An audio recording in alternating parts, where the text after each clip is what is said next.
The first bell hadn't even finished ringing when the hallway froze, like the air itself had been warned to behave. Shoes squeaked, lockers rattled, laughter snapped off mid-breath, and every student felt it without knowing why. Something was different. Someone was walking through that corridor with a calm that didn't belong in a place ruled by noise and fear. If you watched closely, you'd see it.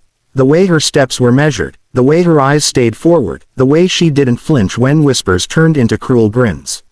Most people didn't know it yet, but the bullies of Westbridge High had just made the biggest mistake of their lives.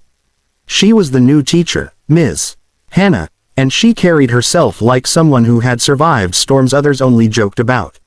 New blazer, neatly tied hair, lesson plans pressed tight under her arm. To the students, she looked like an easy target, young, unfamiliar, alone. To the bullies, that meant opportunity. They had owned these halls for years, breaking substitutes until they quit, humiliating teachers until they learned to look away. Power came from fear, and fear came easy here. As she passed the lockers, one boy stuck out a foot. Another whispered something ugly. Laughter rippled behind her like a wave waiting to crash. She stopped, not abruptly, not angrily. She simply paused, turned slightly, and met their eyes. There was no shouting, no threat, just a look that said she had seen worse and survived it. The bell rang again, and she continued walking. The bullies laughed it off, but something felt wrong. They couldn't name it, only that the hallway didn't feel like it belonged to them anymore. In her classroom, Ms. Hannah introduced herself softly. She talked about learning, about respect, about how everyone carried invisible battles. Most students half listened. The bullies didn't listen at all. They tossed paper, mocked her accent, tested her patience with smiles sharp as knives. She responded with patience. Too much patience. The class thought she was weak. The bullies were sure of it. Days passed. The behavior got worse. They blocked her path, erased her board, made jokes loud enough for everyone to hear. Each time, she addressed it calmly, privately, professionally. And each time, the bullies pushed harder, mistaking restraint for surrender. What no one knew was that every insult landed on a discipline forged long before this school, on mats worn smooth by years of training, under instructors who taught that true strength waits until it's needed. The breaking point came after school, in the empty gym.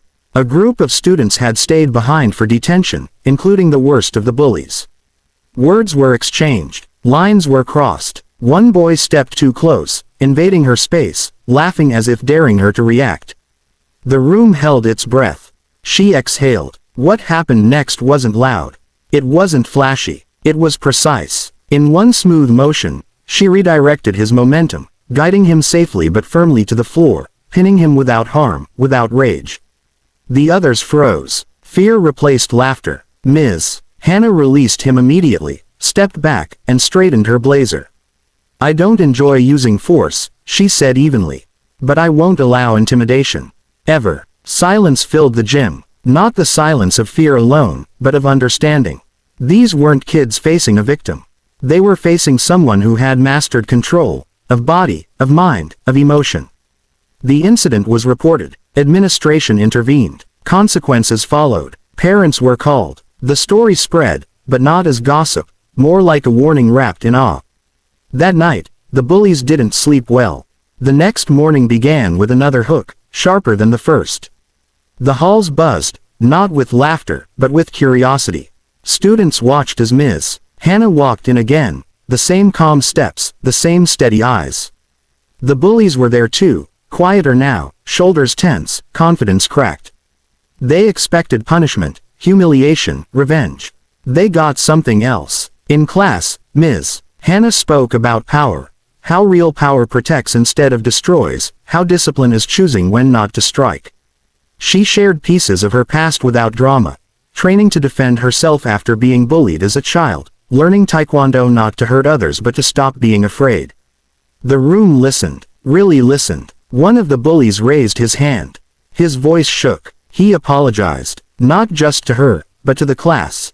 Another followed. It wasn't instant redemption, but it was a start. Ms. Hannah accepted the apologies without triumph, only expectation. "Change is proven," she said, "by what you do next." Weeks turned into months. The classroom transformed. Students who once stayed silent began speaking up. Bullying dropped. Respect grew. The bullies didn't become heroes, but they became human again, learning limits, learning empathy, learning that strength doesn't come from fear but from control. On the last day of term, as students filed out, one lingered. The same boy who had tried to intimidate her in the gym. He thanked her, not for the lesson, but for not breaking him when she could have. She smiled, just a little. When the hallway emptied and the lockers finally rested, Ms. Hannah stood alone for a moment. She hadn't come to destroy anyone. She had come to teach.